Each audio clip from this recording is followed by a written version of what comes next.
Hi everyone, I hope you're doing well.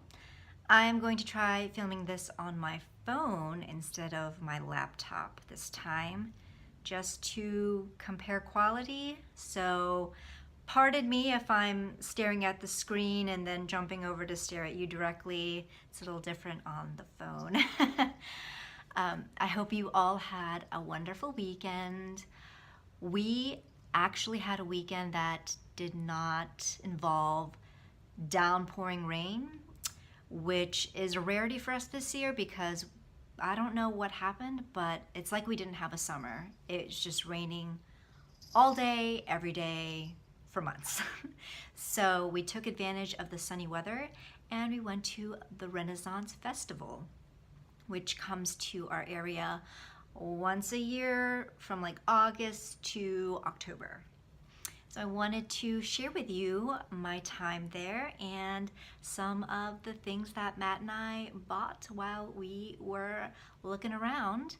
And we don't usually have such a big haul, but yeah, this was a good year. But first, I'll show you a few clips at Renn Fest.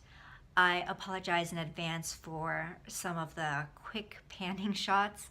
I was a little paranoid that I was going to get yelled at for filming, but it was so crowded and no one was paying attention to me, so it was fine. Hope you enjoy having a little look at the Maryland Renaissance Festival.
Now it's time to have a look at my haul.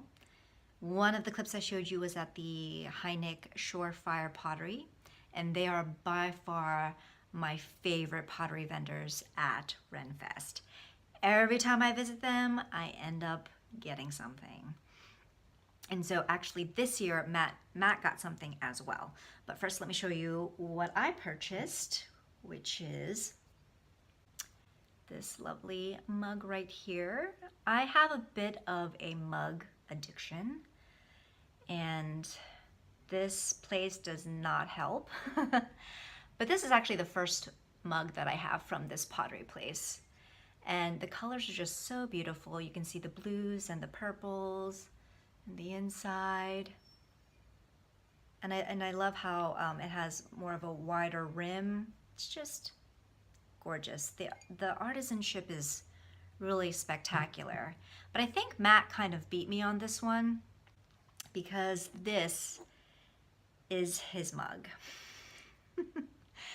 Now, can I just say, Matt does not drink coffee or tea outside the house. So he never, ever uses mugs. Not even for like his beer. He's too lazy, he'll just drink it out of the bottle. But he could not resist this. And I can understand why, because it's pretty badass and it's huge. It's taking up like the entire camera, and it's heavy, but it's just so awesome. And it was expensive, but Matt really wanted it, and I didn't fight him too hard because At the end of the day, who's gonna end up using this thing? It's going to be moi. So again, the craftsmanship is really nice. And I don't know if you can see, but the eyes have this really shiny glaze on them. It's just so well done.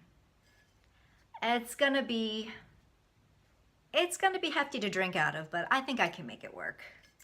And then we went to another pottery place, which we didn't even know existed. The artisans there said that they have been to that Renn Fest for years, and somehow we miss them every year that we've gone. And we've been doing this tradition for like the past 5 years. But Matt bought this lovely piece right here. The artisan called it like tree spirit. And it looks like wood, but it's actually clay. And what they did was they pressed the clay up against the bark of a tree to give it that wood look. And then they made the tree spirit face. They fired it in a kiln, and then they brushed it with iron oxide, I think, and then they fired it up again. And so you can either hang it, there's a hook, or there are little feet that you can rest it on a flat tabletop and use it to set things on. And so Matt is going to put this on his nightstand and put his watch here and use the nose to put his wedding band on. Oh look, my ring is a raven actually. See? I might have to steal this. I don't know. We bought something for his mom for her birthday. Her birthday's in November, but she's hard to shop for. So whenever we see something she might like, we just snatch it up right away. So at this same shop, we bought this piece. Same idea, you can hang it or you can rest it. So we thought this would be nice for her to put her jewelry on or something, or she could hang it. And what they did was that they burned the flowers into the clay when they put it in the kiln. And then so when it came out of the kiln, it has the imprint of the flower. Then they would paint the green resin for the stems, fire it up again, and then paint the accent colors. No trip to Renn Fest would be complete without some crystal shopping. And the crystals at the Renn Fest are very reasonably priced. So I picked up a few pieces of crystals that I don't currently have in my collection. One being opalite. I'm not sure if the camera is picking up the pearly translucence, but it's really pretty. And then another is this worry stone fluorite. This is my first fluorite piece. And it's got the different colors, and sometimes fluorite might be more of a uniform color, so I held off on buying fluorite until I could actually go somewhere and look at them for myself. Some of the crystals I have bought online at Etsy and stuff like that, and for the most part my experience has been good, but you never know with stones like fluorite and opalite. And then here is tiger eye palm stone.